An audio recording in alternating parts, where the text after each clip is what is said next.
मेरा एक दोस्त है, काशिफ नाम है, वो उन्होंने गाड़ी ली तो मैंने भी मुबारकबाद दी, तो वो रोने लगा। वो कहता कि हफीज साहब एक जमाना था कि मेरे पास कुछ भी नहीं था, मेरी माँ बीमार हुई और गधा गाड़ी पे माँ को बिठा करके, मेरे पास किराया भी नहीं था, हॉस्पिटल ले आया, लेकिन माँ जिंदगी की बाजी हार गई। और वो कहता है कि आज सब कुछ है, गाड़ियां भी हैं, बंगले भी हैं, फैक्ट्रियां भी हैं, लेकिन आज माँ नहीं है।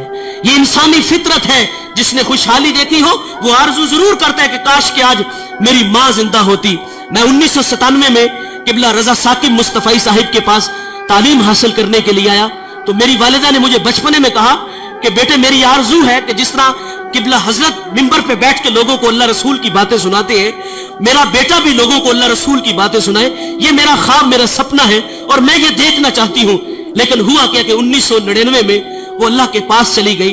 अल्लाह ने बड़ी इज्जतों से नवाजा है। पूरे पाकिस्तान में जाता हूँ और हजारों के इज्तिमाअत में मैंने खिताबात किए हैं, उलमा की मौजूदगी में, बड़े बड़े मशाइख की मौजूदगी में मैंने अल्लाह रसूल की बातें सुनाई हैं।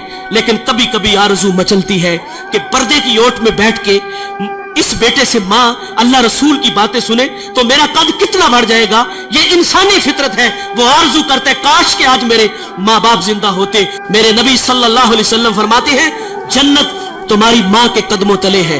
और फिर अमलन हमें करके भी दिखाया।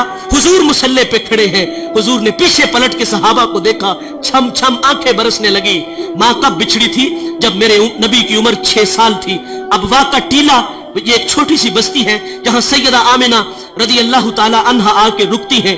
आपको बुखार हो गया था और बुखार तलख था जिसने सैयदा आमिना रदी अल्लाह ताला अन्हा की जान ले ली थी। सांसें टूटने लगी तो हजरत आमिना ने उम्मे ऐमन को कहा कि मेरे बेटे मोहम्मद को अमीर कुरैश तक पहुंचा देना। और वक्त रुखसत हुजूर को पास बुला लिया। उधर बचपने की मासूमियत, पेशानी में नबूवत का नूर है और माँ बेटे में खूब सी जाती है। 2-1 बातें की और फिर हमेशा के लिए पहाड़ों में सो जाती है। फरमाए बेटे हर नई चीज ने पुराना हो जाना है, हर बाकी ने फना हो जाना है। फरमाया बेटे मैं भी जा रही हूं, लेकिन सुनो मेरा जिक्र बाकी रहेगा, वो इसलिए कि मैं तेरे जैसा सोना मोहम्मद छोड़ के जा रही हूं। सांसों की माला टूट गई, मोती कहीं फिजा में बिखर गए।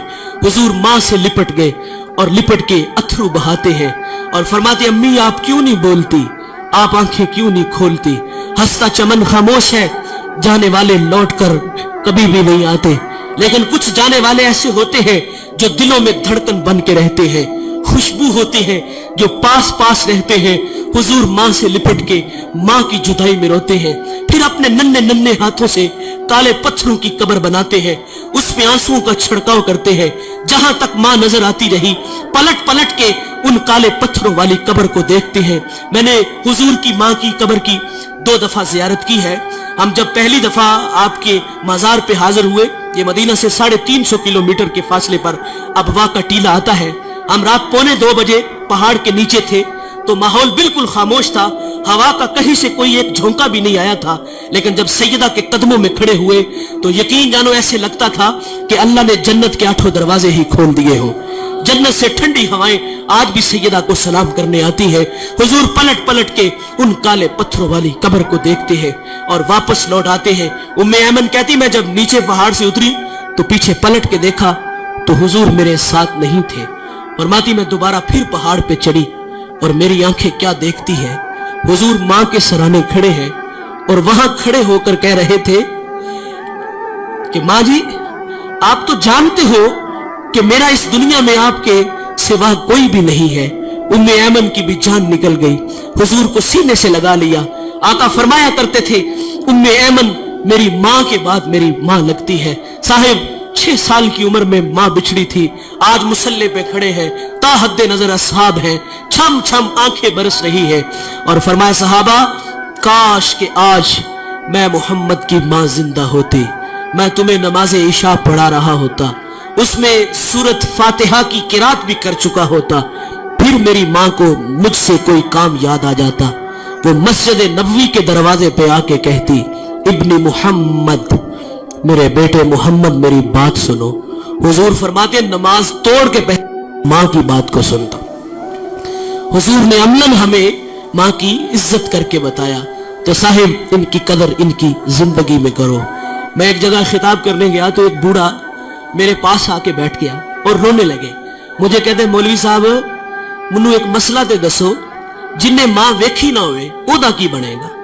کہیں بچپن میں ماں بچھڑ گئی, خدمت کا موقع نہ ملا, اور آج آرزو کر رہا ہے کاش ماں ہوتی تو ماں کی خدمت کرتا. اور مجھے وہ نکمے اور نلائق بیٹے یاد آئے کہ جنہوں نے ماں باپ کو دھکے دے کے گھر سے نکال دیا, اور ماں باپ جو ہے وہ ذلت اور رسوائی والی زندگی گزار رہے ہیں. آج کی اس وزن میں میں اور آپ عزم کریں کہ آج کے بعد ہم ماں باپ کا دل نہیں دکھائیں گے. ماں باپ ناراض ہیں تو ابھی جا کے ان سے معذرت کر لیں. یقین جانے ایک لمحہ لگتا ہے. میں پچھلے دنوں توبہ ٹیک سنگھ ایک جگہ خطاب کرنے گیا تو وہ بچہ مجھے دلائل دینے لگا کہ والدین کی زیادتی ہے, بڑی عجیب سی باتیں کرنے لگا. لیکن میں نے اس کے دل کے دروازے پہ دستک دی. اللہ کا شکر ہے کہ وہاں جھٹکا لگا, اور وہ مجھے کہتا وہ نہیں مانے گے. میں نے کہا جاؤ تو صحیح یار. وہ کہتے میں کل جاؤں گا, محض زندگی وفا کرے نہ کرے جاؤ یار.